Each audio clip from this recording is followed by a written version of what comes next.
Hello and welcome back to the channel. Today we're going to look at accessing our local devices from outside our home network.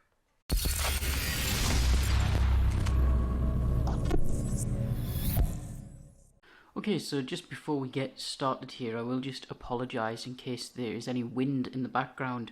We're in the middle of quite a vicious storm here in Scotland at the moment. In fact, I think most of the UK is feeling it.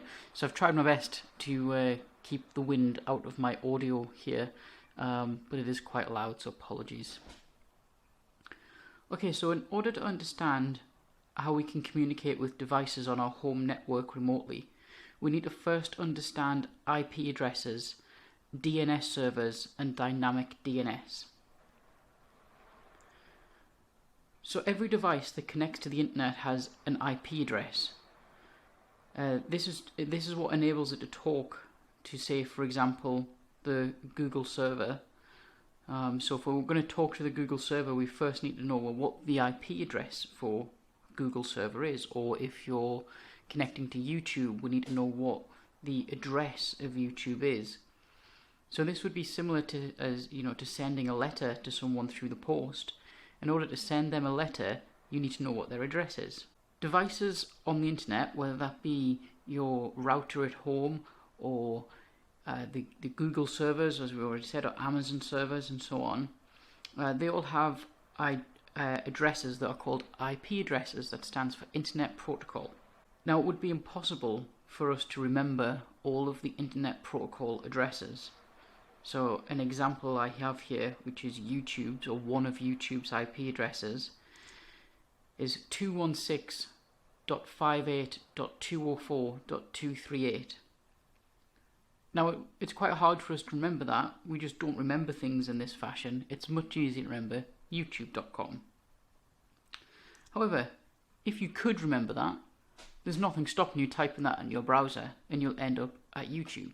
And the same can be said about any website. If you know the IP address for it, you can type that IP address and you'll be connected straight to the server that website lives on.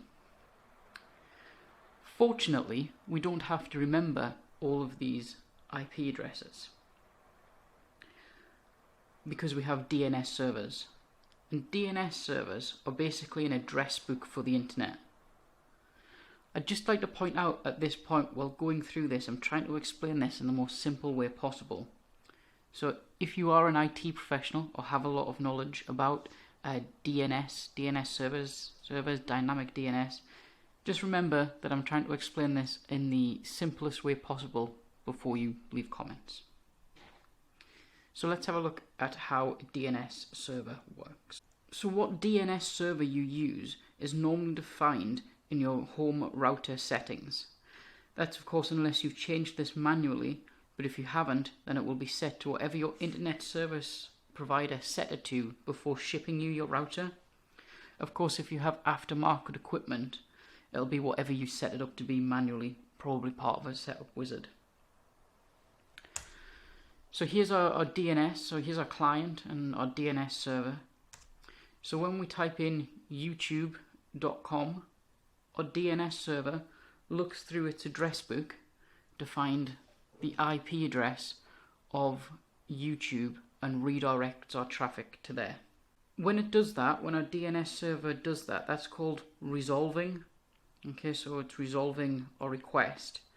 And there's many other systems in play inside a DNS service that make that happen, but that's a bit above and beyond the scope of this video. As I said, we'll try and keep this as simple as possible. So this process is the same for any website that you try and connect to. So for example, here we've got Facebook as well. So we type in facebook.com, a DNS server looks at that, finds its IP address and redirects our traffic to the Facebook server. And our DNS server is able to do that because corporate businesses like YouTube and Facebook, Google, Amazon and so on, their internet service providers give them a static IP address. So that number, that IP address, never changes, and as a result the DNS server can have an address book. So that number never changes. And all of that happens in the blink of an eye. From you pressing enter when you've typed it in the domain name you want, for it loading happens very quickly, or it should do anyway. Now what DNS server you use is personal preference. So each service will claim that it'll be the fastest, but that'll depend on a few different factors, one of which being your location. If you want to change your DNS settings, you can do that in your router, and it will just be a bit of a trial and error as to which one is best for you. These ones are all free, I believe, but a lot of services offer a free and a paid for DNS service. The paid for is meant to give you better performance. So let's have a look at accessing a device from outside our network. Unfortunately, unlike corporate ISPs, our domestic ISPs provide us with dynamic IP addresses. So unlike Facebook or YouTube, where they have their static IP addresses, so they're always found at the same address on the internet, our routers at home have dynamic IPs, meaning that the IP address will change, and it changes randomly as well. Certainly when you turn it off and turn it on again, it'll change. Also when your internet service provider is doing any sort of maintenance, it'll change. And there's no rhyme or reason to it. It seems to be quite random. Unfortunately, because of this, a DNS server wouldn't be able to necessarily find us or find the address that we live at on the internet. So if we happen to know what our public IP address is, and we can do that by typing into Google, what is my public IP, and it will come up. If we happen to make a note of what our public IP address is before we leave the house, then from our mobile phone, if we try to access our IP address, let's say that it was this IP address before we left, we would be able to access our router from outside the house.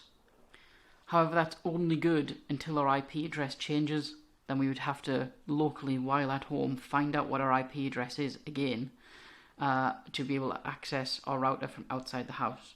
Of course, that isn't a very good setup to have to check manually for your IP address changing.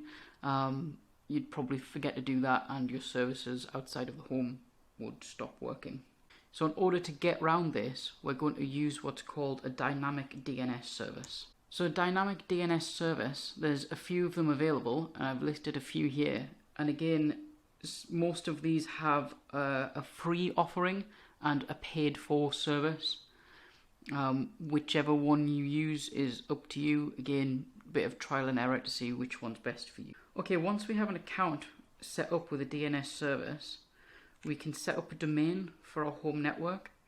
Now most services, when you go and set this up, will talk you through the process.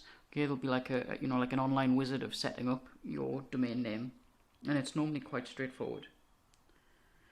So once you have everything up and running, we can use our mobile phone or whatever device outside of the house and type in our domain into a browser and send that to a DNS server. So in this example, I've just used leeshome.ddns.net. Now I haven't checked if that's available or not yet, but on the second part of this video we'll be setting this up, and I will try and use that. So once we send this request to our DNS server, it tries to resolve this request, and it asks for some help doing that. So likely it will also talk to the server that's responsible for the DDNS domain. Again, we might be getting out of the scope of this video here, but basically the DNS server works with a bunch of different servers to try and resolve your request. Once the DDNS server has, along with the DNS server, have managed to resolve your request and find your IP address, your traffic will then be redirected to your home router. But I can hear what you're saying already. How does it know what your home IP address is? We've already said that your home IP address changes at a random, frequency. Well, it does this by updating the IP address of your home router back to the DDNS service that you're using. Now, most aftermarket routers, so for example things like pfSense and the offerings from Ubiquiti, have a feature within them where you can configure your DDNS service to be updated automatically from your router with your IP address. So every 10 minutes or so, your router will contact the DNS servers, or the DDNS servers, sorry, and say, this is my IP address at the moment. Now, if you don't run aftermarket networking equipment, you can still do this. If you have a device that's always on your network, so for example, a Windows computer or a Mac, or even a Raspberry Pi running Home Assistant. There is an add-on in Home Assistant for Dynamic DNS.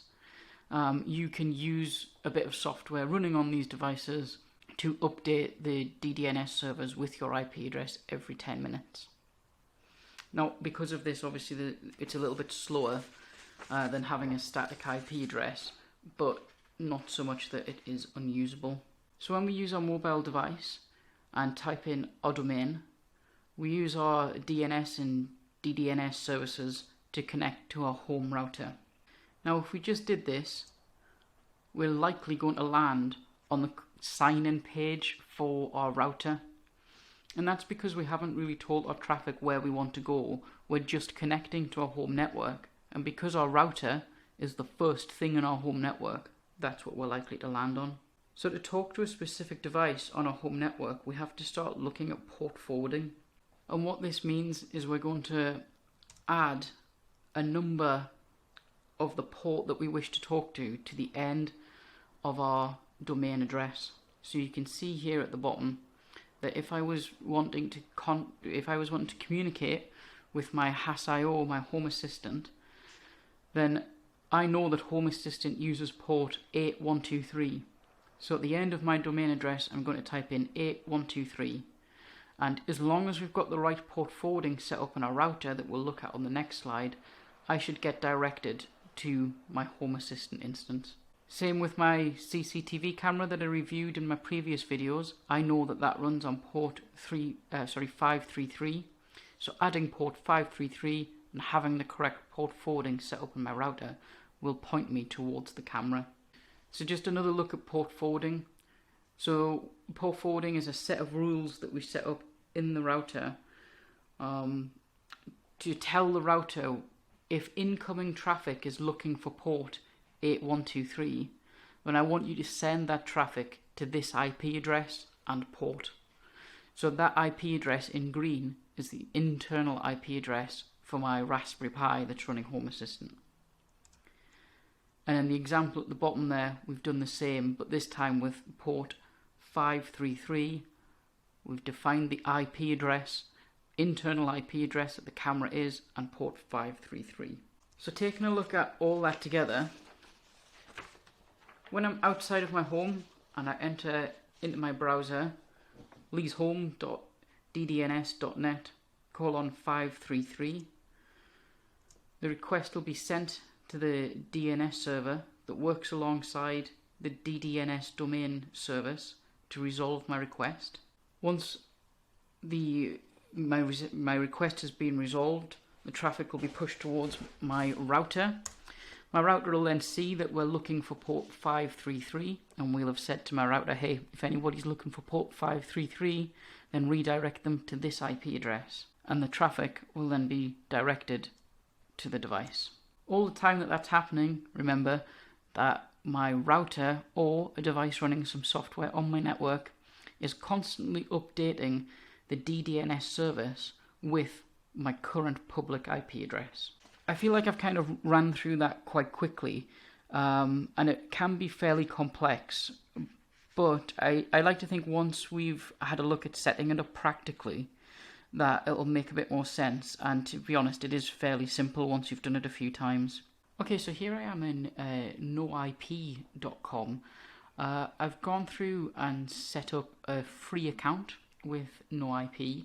I haven't shown doing that because there is some personal information that you have to enter, and it sends you a verification email and so on and so forth. But it's a very easy setup. It takes 2 minutes, 3 minutes maximum, and you can see that here I have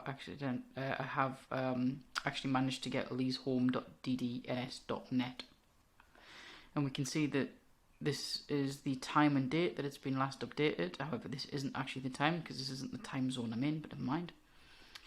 We can see the target IP address, so this is currently my public IP address. Now for those of you going, oh my god, you're sharing your public IP address, don't worry, after this video I'm going to make a point of forcing a change on my public IP address, so it will not be this. So once we've got to this stage here, we have our domain name and we have our target IP address. Now what we don't have is anything set up to change this target IP address on no IP when our internet service provider changes our IP. So this is only good until our IP address is updated. But we'll just check that this is working for now. So I'm going to go ahead and copy and paste into here. And you can see now that's taking us to the login page for my router, which is exactly what we'd expect it to do, because if we think back to those slides, we are being pointed towards my home network, but we haven't put a port in here. We've just said go to the home network, and the first thing on my home network is of course my router. Now if we put a port in at the moment, it won't work because we haven't set up any port forwarding.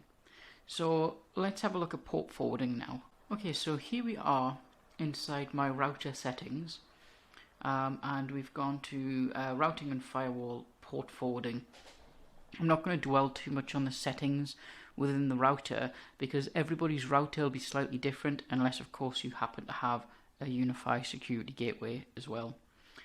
But the principles are the same. So we're going to go ahead and create a rule, and we're going to call this hasIO, because I'm going to use this port forwarding rule for accessing my Home Assistant instance from outside the home. So we want to make sure it's enabled and we can access it from anywhere. If we do limited, we could define an IP address from outside the home that could access this port forwarding rule. But we're not going to do that. We're going to say anywhere. And the port that we're looking for is 8123. So we're saying here that if anything is coming in and trying to access port 8123, now that's by, remember how we were putting a colon and 8123 at the end of our domain address? That's what that's looking for. And then we're going to send it to our internal IP address for our Raspberry Pi that's running Home Assistant. So it's 192.168, and I'm actually going to have to go and double check what that is, so stand by. Okay, that took a little longer to find than I was expecting, but it is .1.241, I believe. Let me just double check. 241, yes. Okay, so we said we want you to redirect anything from coming in that's on port 8123 to IP address 192.168.1.241 and still on port 8123. You can pick the protocol, but on here I'm just going to say both, and then we're going to go ahead and click save. So that is it successfully added. So let's go ahead and give that a test. So we'll go back and take our domain again, but this time we're going to go 8123.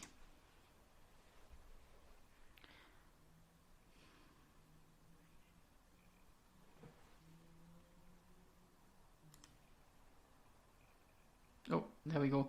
It just took a moment to think about that there, but here we can see we've got the login page. Let me just try that again just to double check. 8123, enter. Yes, it's taken us straight to the login page there. I'm not sure why the delays was there. Obviously just a new rule, so it might have been taking a while for the router to kind of authenticate that rule, put into action. But there it is, working there. I am just going to double check that one more time just to make sure. Yes, there, that's definitely working. So now from outside of the home, we should be able to access Home Assistant by putting our username and password in here. Okay, we now want to tell our router to update the NoIP server every 10 minutes or so in order to capture any changes in our public IP address. Because if we don't do that, as soon as our public IP address changes, we won't be able to access our Home Assistant instance from outside of our local network. So to do that, in my particular router here, I'm going to go down to Services and then Dynamic DNS and create a Dynamic DNS.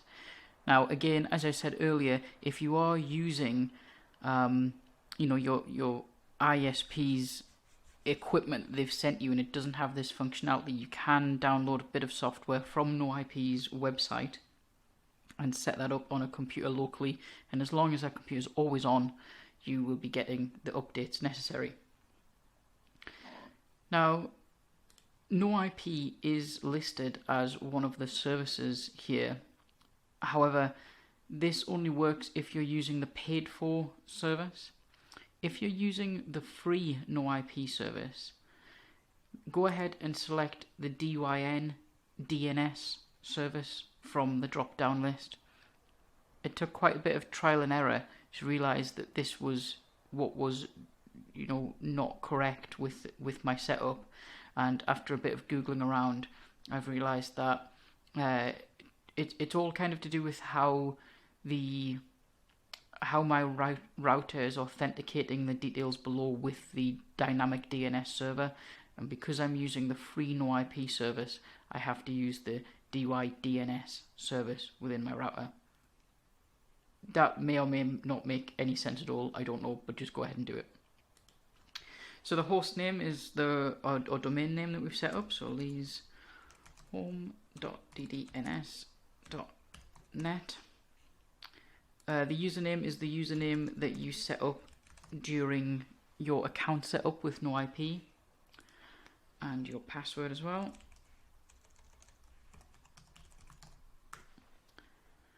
And I'm just going to have to remind myself about the server, so I'm going to pause the video here and I'll come back to you. Okay, so I went and looked that out, and the server is dynupdate.noip.com.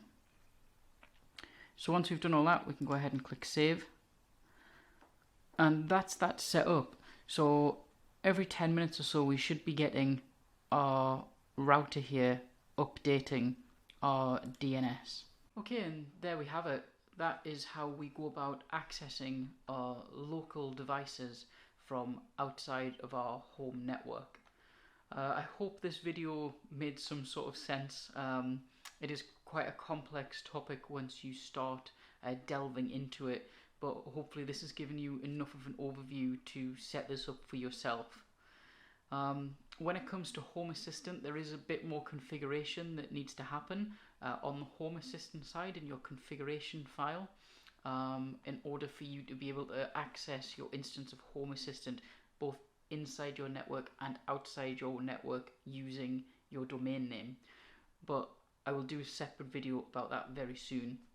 I'm going to do a follow-up video with this little camera that I reviewed recently. And we're going to talk about some specifics about using this outside of a home network. Of course, if it's in Home Assistant, then you won't need to do the specifics for this camera, but we'll talk about it as well anyway for anyone who's not running Home Assistant. So I hope this video was useful and not too complex. So please feel free to comment below, and thanks for watching.